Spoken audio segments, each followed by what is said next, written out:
Hürmetli vatandaş ve vekillikçilerimizi başlayımız. Leksiyada size kalıyoruz. Washington'da sözleyimiz. Bugün 2020 yıl. 1. ayının 10. günü hepteki cüme. Vaziyet doğrusu diyip kılsak, Amerika Koşmuş Ştatlarının Prezidenti Trump 1. ayının 15. günü yaki ondan keçki plak degan sözünü işletip Cungo Amerika o'rtasida tuzilgan kelishimga imzo qo'yamiz deb ko'rsatdi. Bugun shunaqa munosabatlik davr qilgan holda vatandoshlarga leksiya so'zlaymiz. Bundan burun tuzitdi, hurmatli vatandoshlar, leksiyamda men pasport dengizi degan gapni qizg'ishilibdiman.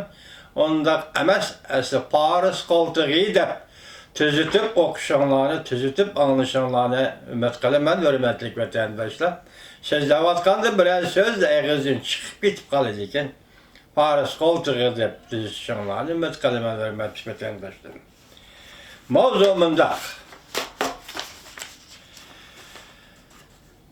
Prezident Trump Amerika Cungo birinci basqışda kelişim 1. ayının 15. günüden keyinrek imzalanışı mümkün deb ko'rsatdi. Mavzuli xabar 1. ayının 10. günü Amerika ovozdan Xitoy tilida programmasi e'lon qilindi. Xabar mundaq boshlanadi. Amerika Qo'shma Shtatlaridan Prezident Trump 1. ayının 9. günü payshanba. Diqqat qilayotgan Amerika Cungo birinchi basqishda sodiq kelishimiga qarata bu kelishim 1. ayının 15. günü yoki ondan keyinroq imzolanışı mümkün deb ko'rsatdi. Prezident Trump 12. ayının oxirida kelishim 1. ayının 15. günü imzolanadi deb ko'rsatgan. O'tgan yil 12. ayının oxirida. Cungo Savdo Ministerligi haftanın 4. günü yani 1. ayının 9. günü Cungo'nun muavin veziri Liu He 1. ayının 13. günüden 15. günügacha Amerika'da ziyarette bulundu. Cungo Amerika savdo kelishimiga imzo qo'ydi deb e'lon qildi. Prezident Trump haftanın 4. günü kechda Ohio shtatlik yerlik radio şirketining internet to'g'ri muxbirining ziyoratini qabul qilganda bundaq ko'rsatdi. Biz 1. ayının 15. günü imzo qo'yamiz. Men 1. ayının 15. günü deb hisoblayman.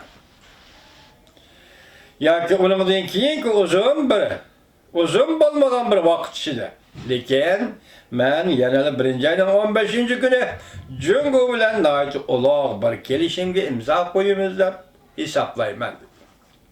Reuters agentligi ochiqroq aniqlashni umid qilganda Oqsaroy bu taklifga javob qaytarmadi. Amerika Cungo 2019 yil 12 oyda birinchi bosqichda savdo kelishimi imzolashga pishgandan keyin kelishimga imzo qo'yilgan kun diqqat qo'zg'agan edi. Cungo haftanın 5. günü muxbirlarni kutib olish yig'inida muxbir Liu He Amerikaga berib kelishimga qaysi kuni imzo qo'ydi deb savol qo'yganda muxbir 5 nima savol qo'yganda Cungo Tashqi ishlar ministrligining ministri Geng Shuang ministrligining bayonotchisi Geng Shuang mundaq dedi.